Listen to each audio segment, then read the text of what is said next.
Olá, amigos. Estamos mais uma vez reunidos na Fraternidade Francisco de Assis. A nossa casa, Fraternidade Francisco de Assis, principalmente para os amigos da internet, fica aqui na cidade de São Paulo, na Vila Prudente. Nossos trabalhos são realizados sempre às sextas-feiras e este é o último trabalho do ano 2011. E temos a alegria hoje de receber, para trazer algumas palavras de esclarecimento para todos nós, o nosso companheiro Mário Mas, que vai falar sobre medo da própria grandeza. Mário, eu gostaria que você falasse também a respeito dos teus programas da Rádio Boa Nova. Fique à vontade. Obrigado, Coelho. Obrigado a todos vocês pela atenção, que nós possamos sair daqui enriquecidos com as reflexões que vamos fazer. Bem, eu tenho um programa na quarta-feira, na Rádio Boa Nova, AM 1450, às 23 horas, onde eu tento fazer uma ponte entre a psicologia e o espiritismo para entender a obsessão espiritual. Como a obsessão pode afetar o comportamento do indivíduo, gerando um desequilíbrio. Ou como um desequilíbrio pessoal pode facilitar o processo obsessivo. E na sexta-feira, às 11 horas da manhã, eu falo de comportamento e espiritualidade, na mesma Rádio Boa Nova. Eu também faço uma ponte entre comportamento e espiritualidade, buscando entender também como que as nossas vidas anteriores podem refletir na personalidade que somos atualmente.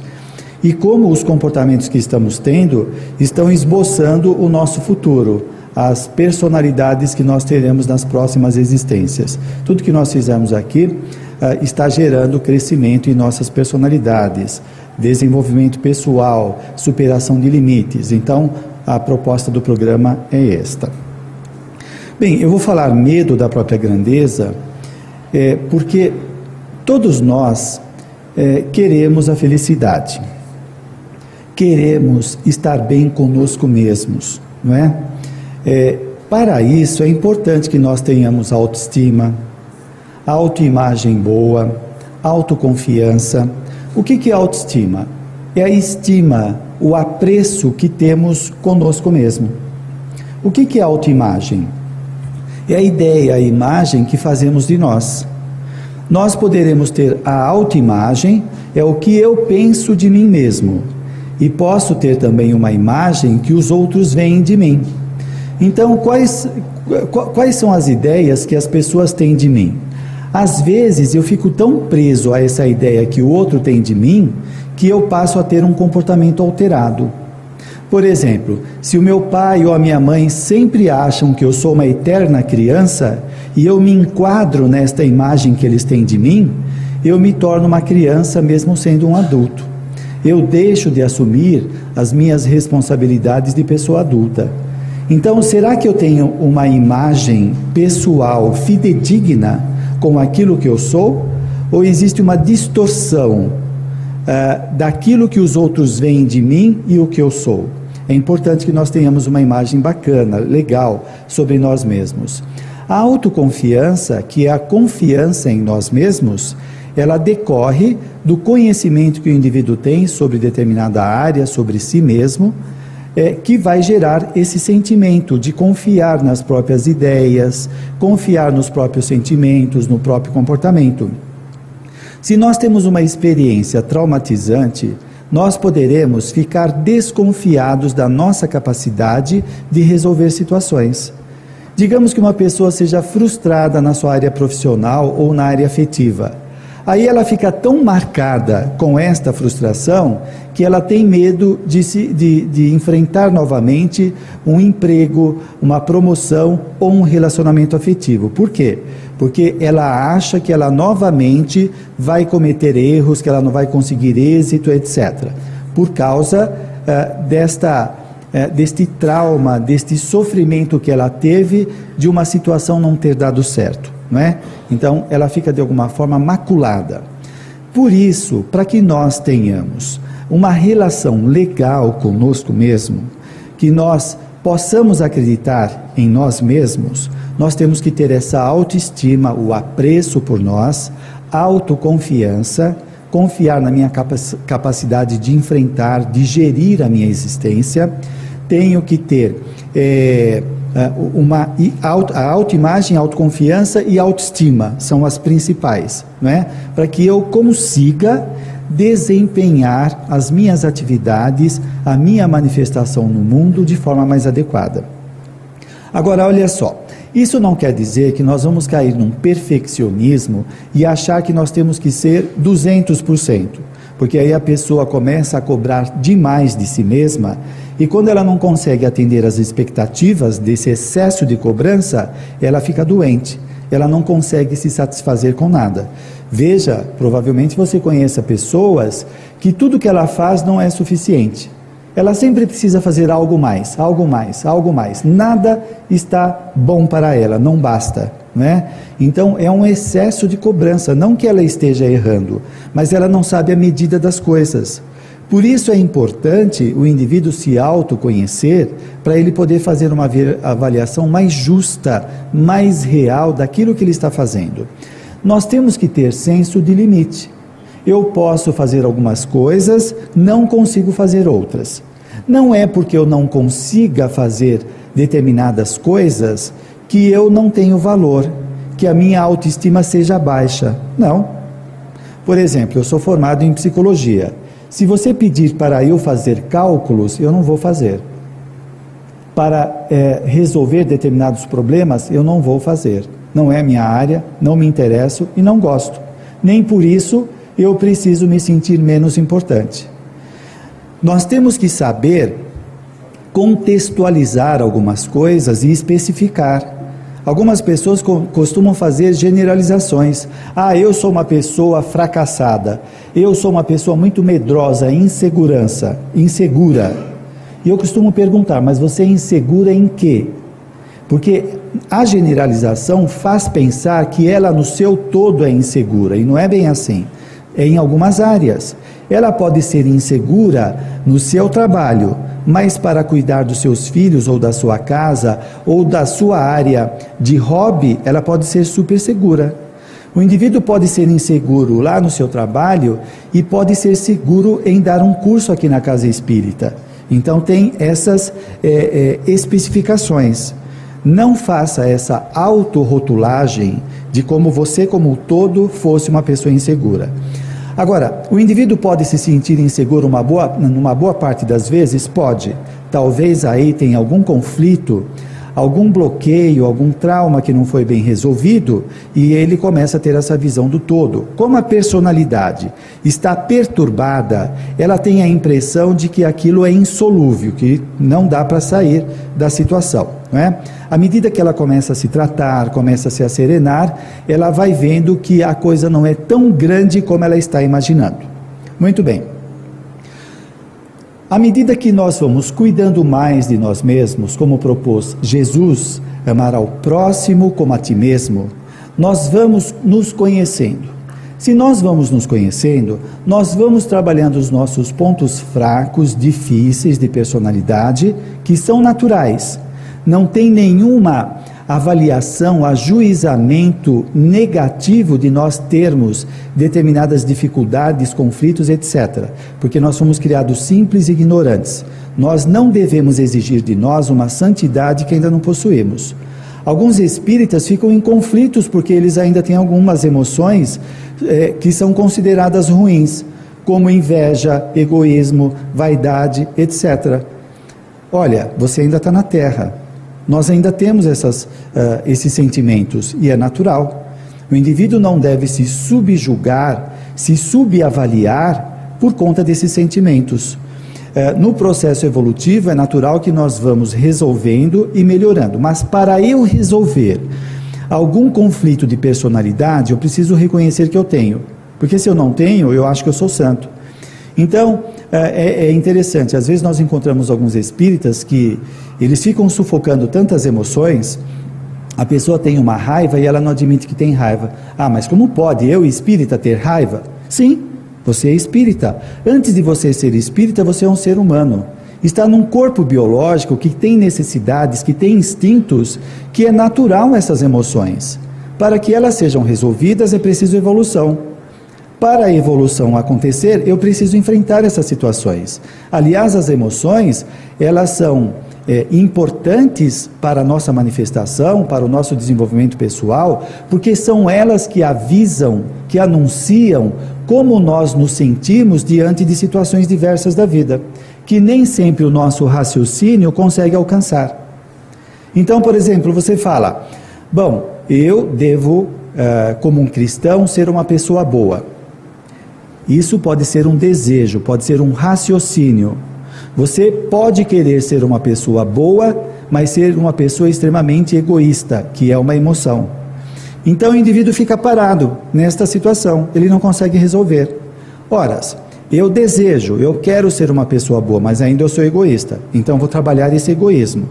Quando eu reconheço, eu tenho chance de modificá-lo, então eu vou começar a exercitar a ser altruísta, a ser generoso, a reconhecer a necessidade do outro.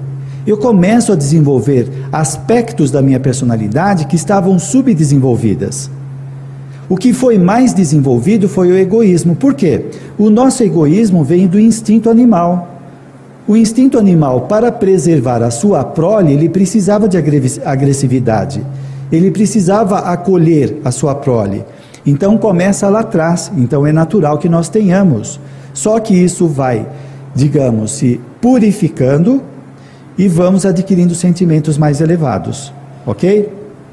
Muito bem, à medida que nós vamos nos amando como propôs Jesus, nós vamos cuidando mais de nós mesmos. Isso é muito importante para nós sairmos da dependência dos outros, porque muitas vezes nós estamos do lado de pessoas não porque amamos, mas porque dependemos e temos medo de ficar sozinhos. E vira uma relação doentia, muitas vezes simbiótica, onde ambos sugam as energias dos outros. À medida que o indivíduo vai amadurecendo, ele sai dessa relação de dependência e cria uma relação madura, onde ele permuta, ele troca com o outro valores importantes de si mesmo, não é? Bem, esse preâmbulo é para nós falarmos do medo da própria grandeza. Se nós não nos amamos, não acreditamos em nós, não estimamos nossa personalidade, provavelmente nós não vamos sentir ou apreciar ou avaliar a nossa grandeza. Ora, como seres em evolução, nós, como diz o espírito Militão Pacheco no livro Espírito da Verdade, nós já tivemos encarnações em todas as raças, em todas as condições sociais. Todas as experiências que o planeta possa oferecer, a maioria nós já passamos por elas. E ele vai dizer, nós temos valores enciclopédicos dentro de nós. Todo mundo aqui. Não tem ninguém aqui que é a primeira encarnação. Ou você acha que é a sua primeira encarnação essa? Alguns acreditam, não é possível, eu conheço tão pouca coisa do espiritismo, acho que é a minha primeira existência. Não é bem assim, não. Todos nós temos esses valores que precisam ser cultivados, precisam ser conhecidos. O que a sociedade incentiva? O que os nossos relacionamentos proporcionam? Tocar no nosso lado sombrio, tocar nos pontos fracos. Muitas vezes nós conseguimos manipular as pessoas, ter sob controle, quando nós começamos a atacar os pontos nevrálgicos dessa personalidade. Né? O vício de personalidade. Então é muito fácil às vezes o marido controlar a esposa ou vice-versa, dizendo, você é espírita, você vai toda semana lá no centro, mas você continua egoísta, você continua briguenta, briga com todo mundo. E aí às vezes a esposa se assusta ou o marido e fica naquele choque, né? Então vou deixar de frequentar o centro espírita, e às vezes deixa. Por que você ainda briga? Por que você ainda é egoísta? Porque você é um espírito de evolução. Você poderia devolver para ele, como resposta, o livro dos Espíritos. Toma aqui o livro dos Espíritos.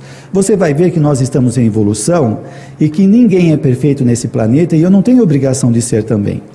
Eu ainda tenho as minhas recaídas porque eu sou um ser humano, eu não sou uma santa ou um santo. Não tenho obrigação. Nós temos que tirar essa cobrança neurótica da nossa cabeça, não é? E entrar em contato com a nossa natureza e não ter vergonha dela.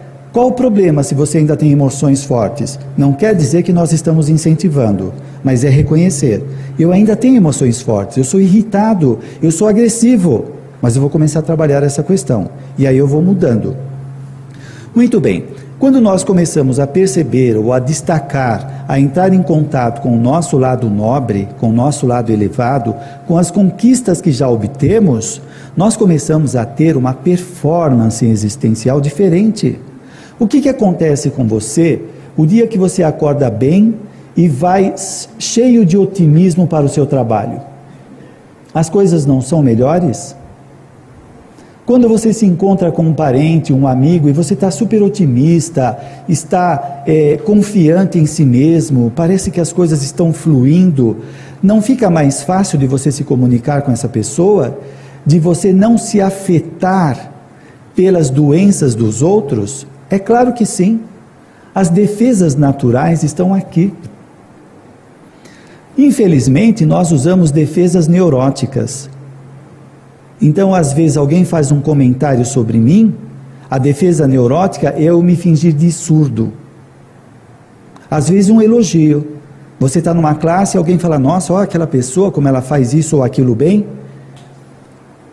E ela se finge de surda, porque às vezes ela tem vergonha de assumir uma qualidade dela. Isso é um mecanismo neurótico. E assim nós vamos fugindo dos enfrentamentos da vida, porque temos dificuldade. Temos medo, insegurança, vergonha. Uma ideia falsa de humildade. Parece que humildade é autoanulação. Algumas pessoas confundem. Elas acham que elas se apagam, se anulam como se isso fosse humildade. Humildade é uma virtude. Autoanulação é um transtorno, é uma doença. Agora, dentro da visão reencarnacionista, nós vamos buscando equacionar, entender por que nós temos essas manifestações. Do ponto de vista psicológico, nós poderíamos entender que estes conflitos, esta dificuldade de reconhecer os nossos valores, seja por causa da nossa educação deficitária. Pode ser que nós tenhamos experiências lá na infância traumatizantes, que não tenhamos recebido o afeto que esperávamos. Pode ser uma parte.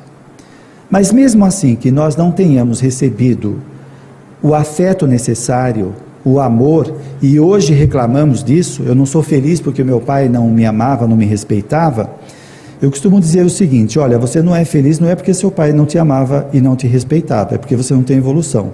Porque se tivesse evolução, você não ficava traumatizado com os maus tratos que tinha recebido. Nós somos vítimas, se existir vítima, da nossa falta de evolução. E se os nossos pais fizeram coisas erradas, entra naquele ensinamento de Jesus. É preciso que haja escândalo, mas ai de quem os provoque. Se eles fizeram coisas erradas, eles vão ter que corrigir isso.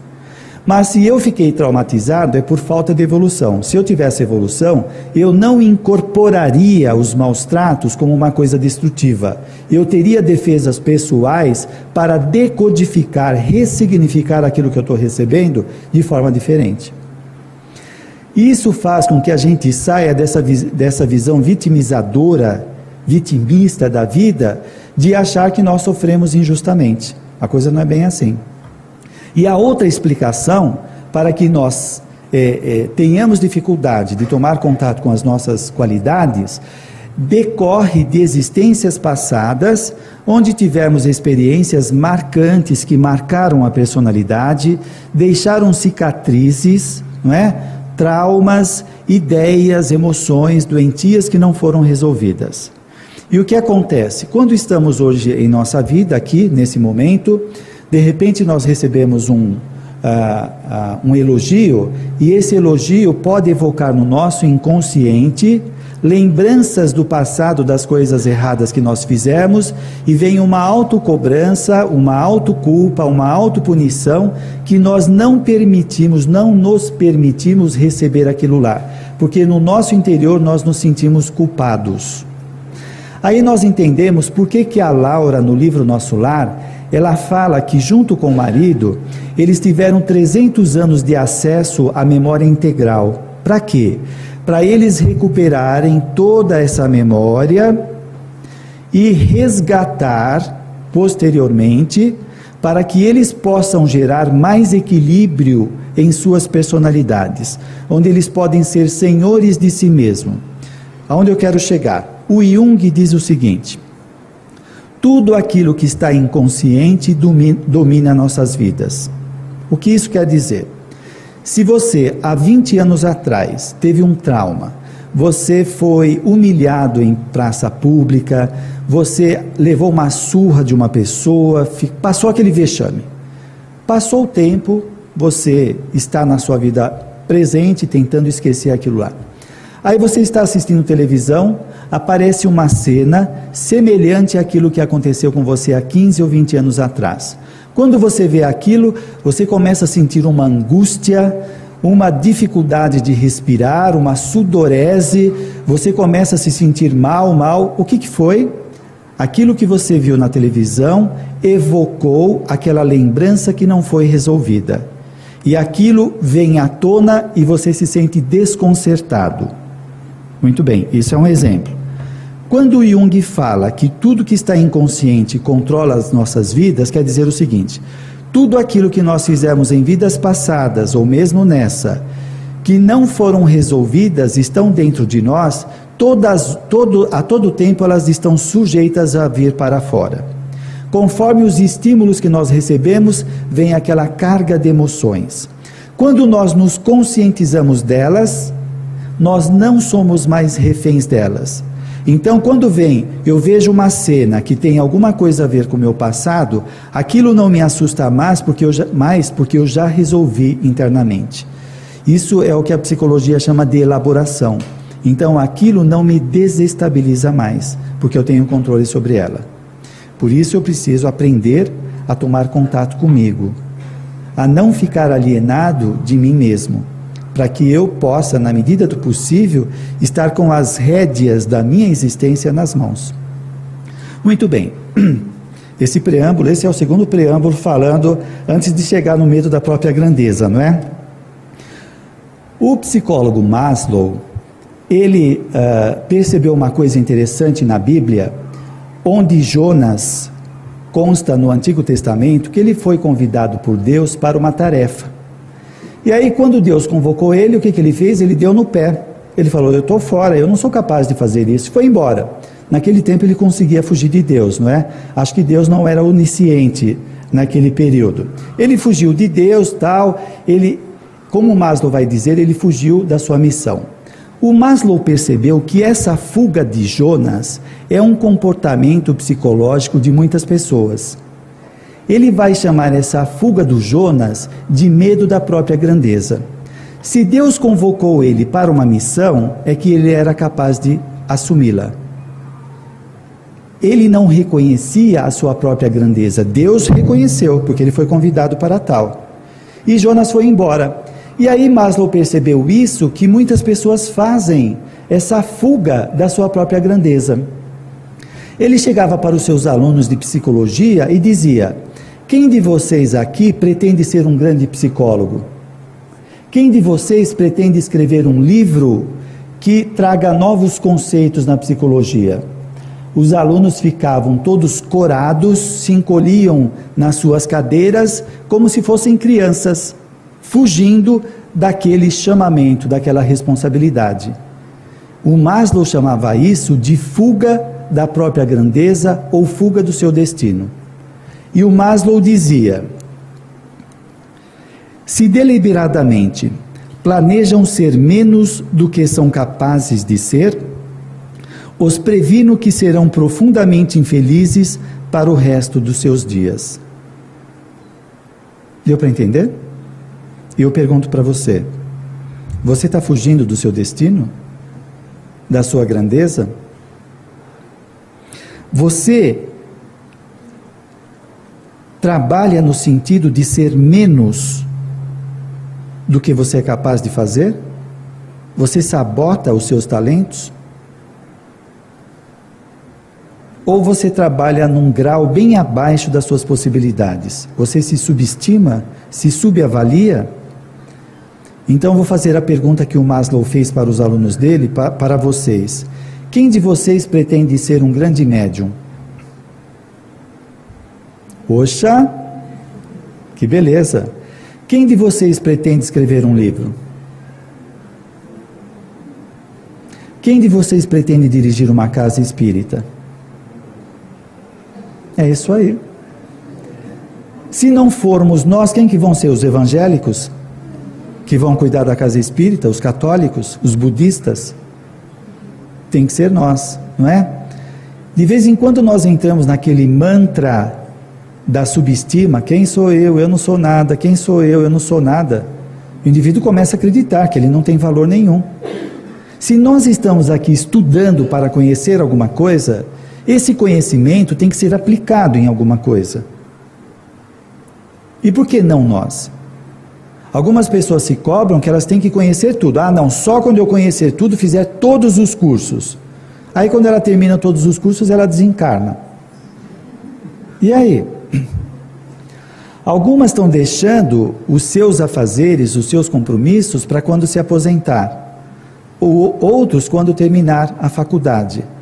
E quando terminar, quando chegar no fim dessa proposta, aí aparecem outras coisas que também tem que adiar o seu trabalho. Nós trazemos de algumas religiões do passado essa ideia do pecado de tal forma encravado em nossa mente que nós ainda nos sentimos cheios de medos. Allan Kardec propõe um espiritismo racional. Quantas palestras nossas acontecem em debates? Quantas pessoas têm medo de levantar a mão e fazer uma pergunta? Então, a proposta é boa, é ser racional, mas nós ficamos passivos. E vamos sendo doutrinados a essa passividade. Então, como que nós produzimos conhecimento? Ficando quietos? Será que não tem que haver mais confiança? Não tem que repensar mais nos modelos que nós temos? Qual o modelo melhor? Não sei, mas será que nós pensamos nisso? Será que você acredita nas suas ideias, nos seus ideais, nas suas propostas ou não? Mas ainda continuando com o Maslow, ele vai dizer,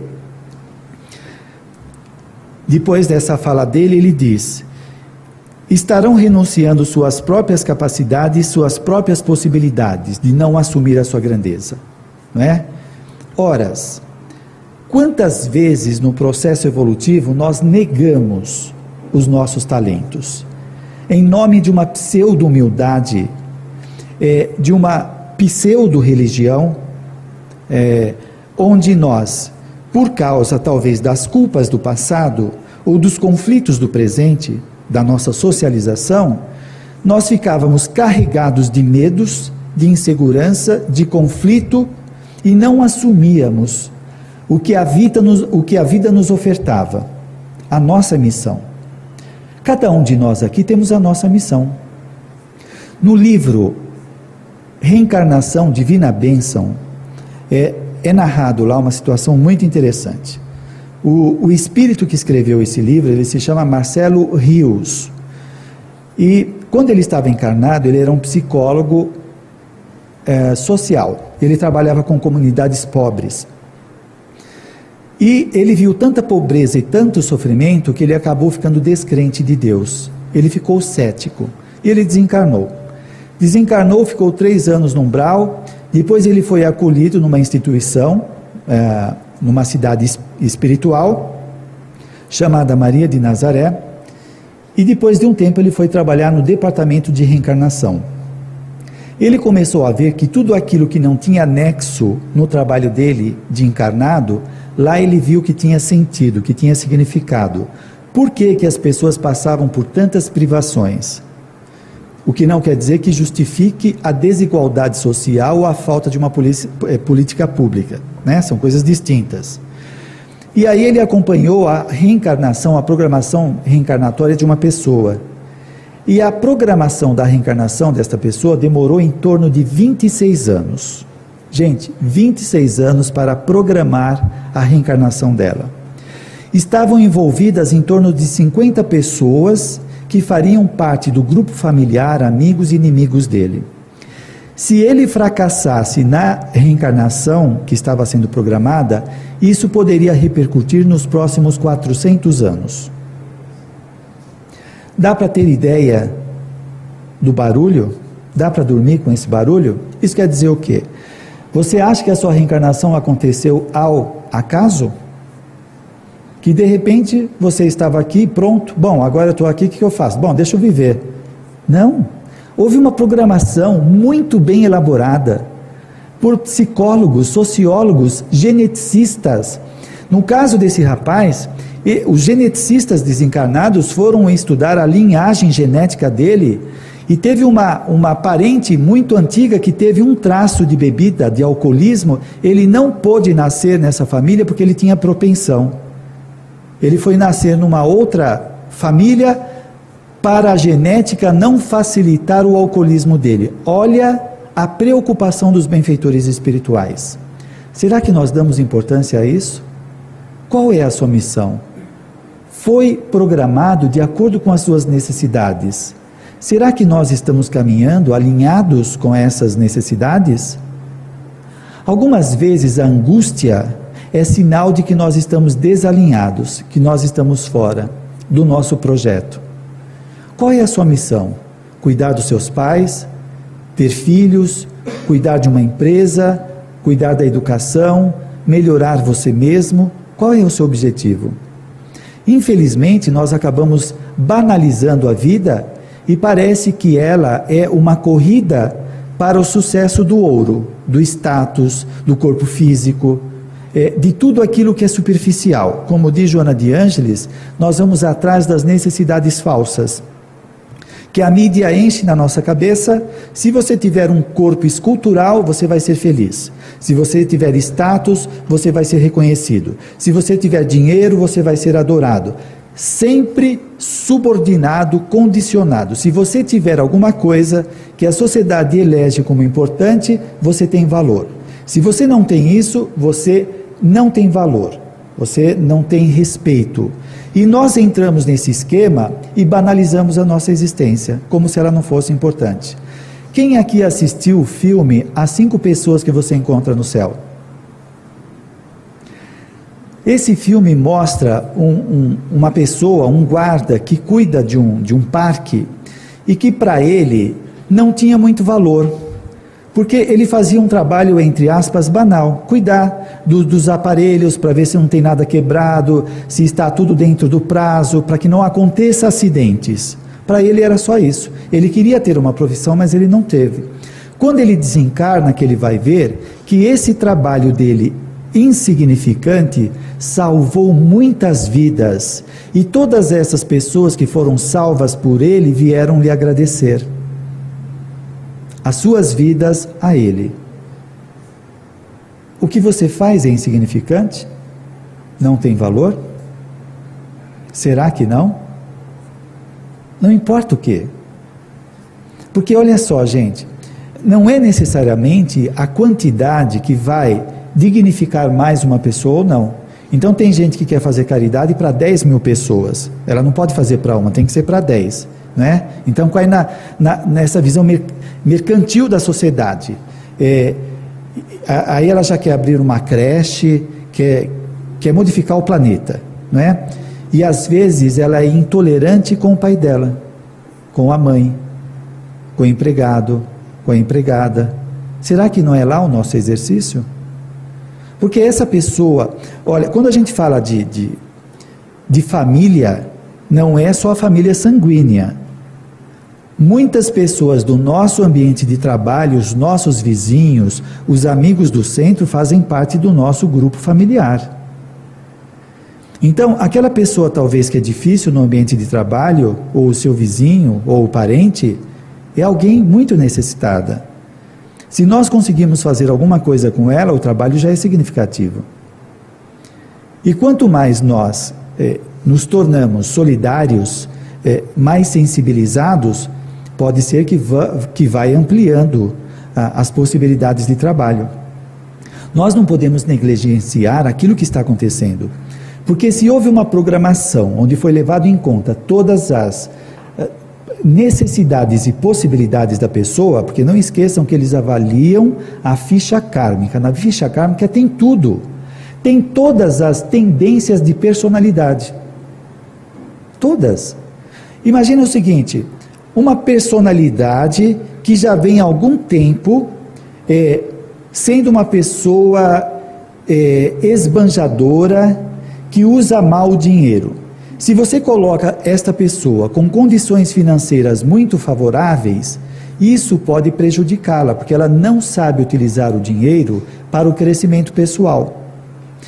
Imagina o seguinte, você tem um amigo, e você sabe mais ou menos como é essa personalidade do seu amigo. Ele te pede um dinheiro emprestado.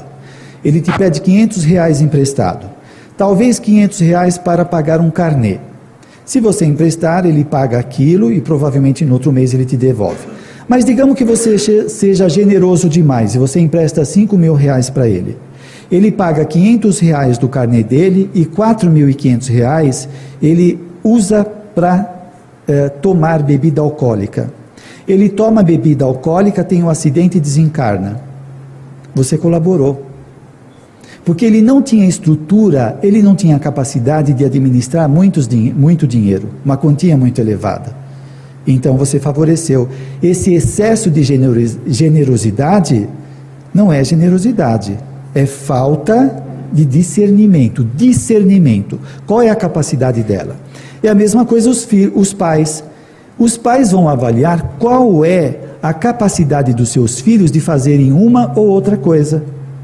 Se você dá um excesso de liberdade para o seu filho, ele pode colocar a vida dele em risco. Conforme o filho, ele tem que ter um mínimo de liberdade para que ele não sucumba, para que ele não repita erros do passado. Olha a necessidade do discernimento. Você está na casa espírita, de repente você se comove com uma situação de uma pessoa, a pessoa vem chorando com o filho no colo, tem que dar dinheiro, não tenho dinheiro para gás. Se você dá o dinheiro para gás, talvez seja o necessário uma cesta básica. Se você dá um dinheiro a mais, ele pode comprar crack. E aí como que fica? Nós somos corresponsáveis. Pela negligência, olha só, pela negligência. Tudo isso nós temos que ponderar bem. Mas vamos voltar ao nosso medo do crescimento. Nós temos quanto tempo? 5 minutos, é isso? Bem, a evasão do crescimento pessoal pode se dar estabelecendo baixos níveis de aspiração. Então começa a perceber. Você tem baixos níveis de aspiração? Você tem medo de fazer aquilo que pode fazer? Você sabe que é capaz, mas não faz por causa do medo. Intelectualmente você sabe que pode, mas emocionalmente não. Você fica com falsa modéstia, onde você anula os seus talentos. Então, para o Maslow, isto é um meio de sinalizar a evasão do seu destino. Será que nós não poderíamos fazer mais do que estamos fazendo? Mas também não cair na estratosfera, que também é um excesso. O caminho do meio, aquilo que é mais adequado. Um outro psicólogo chamado Jean-Yves Leloup, ele vai chamar a pessoa que tem medo da sua grandeza de modelo de homem deitado. Jonas é aquele que prefere ficar deitado. Quando a voz vem visitá-lo em seu íntimo, ele resiste. A voz propõe: levanta-te, siga. Mas Jonas é o homem que está adormecido, em sono, que não quer ouvir falar em transcendência. Sua vidinha lhe basta. Sua voz interior ele não quer escutar. Para ele aquela vidinha tá bom. E aí vem uma série de justificativas, né? Mas eu sou assim mesmo, seria muito difícil, o que iria acontecer se eu ousasse mais, se eu buscasse outras coisas? Uma série de explicações justificando a pessoa ficar deitada, ficar na mesmice, ficar na repetição, provavelmente, da vida passada. Porque muitos dos comportamentos que temos atualmente são hábitos que foram criados no passado. E que quando nós não tomamos a rédea da vida no presente e damos direção, nós repetimos aquilo que vem do passado. E essa repetição vem em forma de medo, de insegurança, de apreensão, de suspeita, de males que a pessoa não consegue definir, que são coisas já conhecidas que estão se apresentando no presente e provocam esse mal-estar. O livro de Jonas faz refletir sobre nossa missão, sobre nossa vocação. Qual é a sua vocação? A vocação, nós vamos entender do ponto de vista espírita, que é o resultado das experiências que tivemos no passado numa determinada área. Se você foi um comerciário, se você foi um vendedor, trabalhou 20 anos, 30 anos nessa área de vendas, de negociações, você adquiriu a habilidade de negociar. Se você foi um pintor, isso está tão entranhado na sua personalidade que vai se apresentar como vocação. Não é um dom que aparece do nada, é algo que foi cultivado. Então, qual é a sua vocação? Qual é a sua missão? Você acredita em você mesmo? Então, olha só o disparate. Como é possível eu ter aquelas qualidades que eu falei anteriormente? Autoestima, autoconfiança, autoimagem positiva, se eu tenho atitudes sempre abaixo das minhas possibilidades? Sempre que eu estou agindo abaixo das minhas possibilidades, eu faço uma avaliação interior de julgamento que eu sou uma pessoa desqualificada, que eu não tenho importância, que as pessoas não gostam de mim. Aí nós viajamos, não é? Então tem que ter uma coerência daquilo que nós trazemos interiormente, daquilo que nós temos como proposta na vida presente, que nós elaboramos na vida atual, junto com as nossas ações.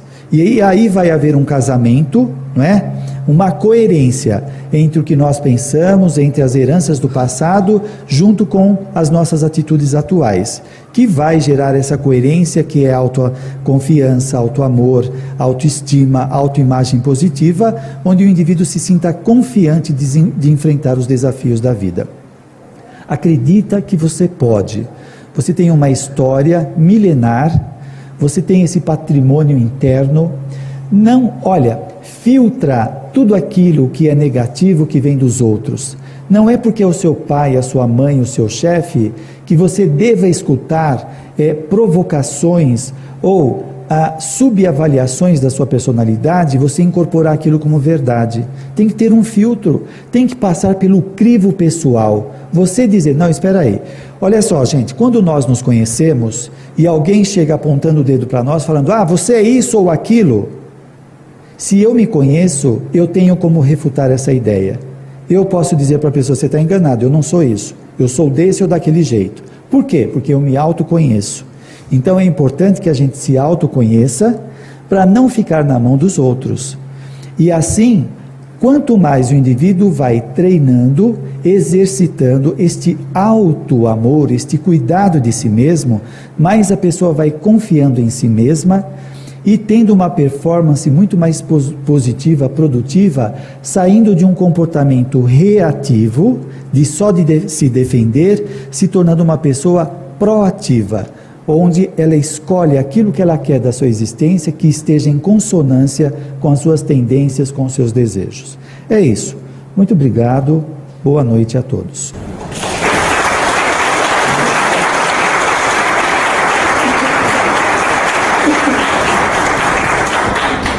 Nossos agradecimentos a você, Mário.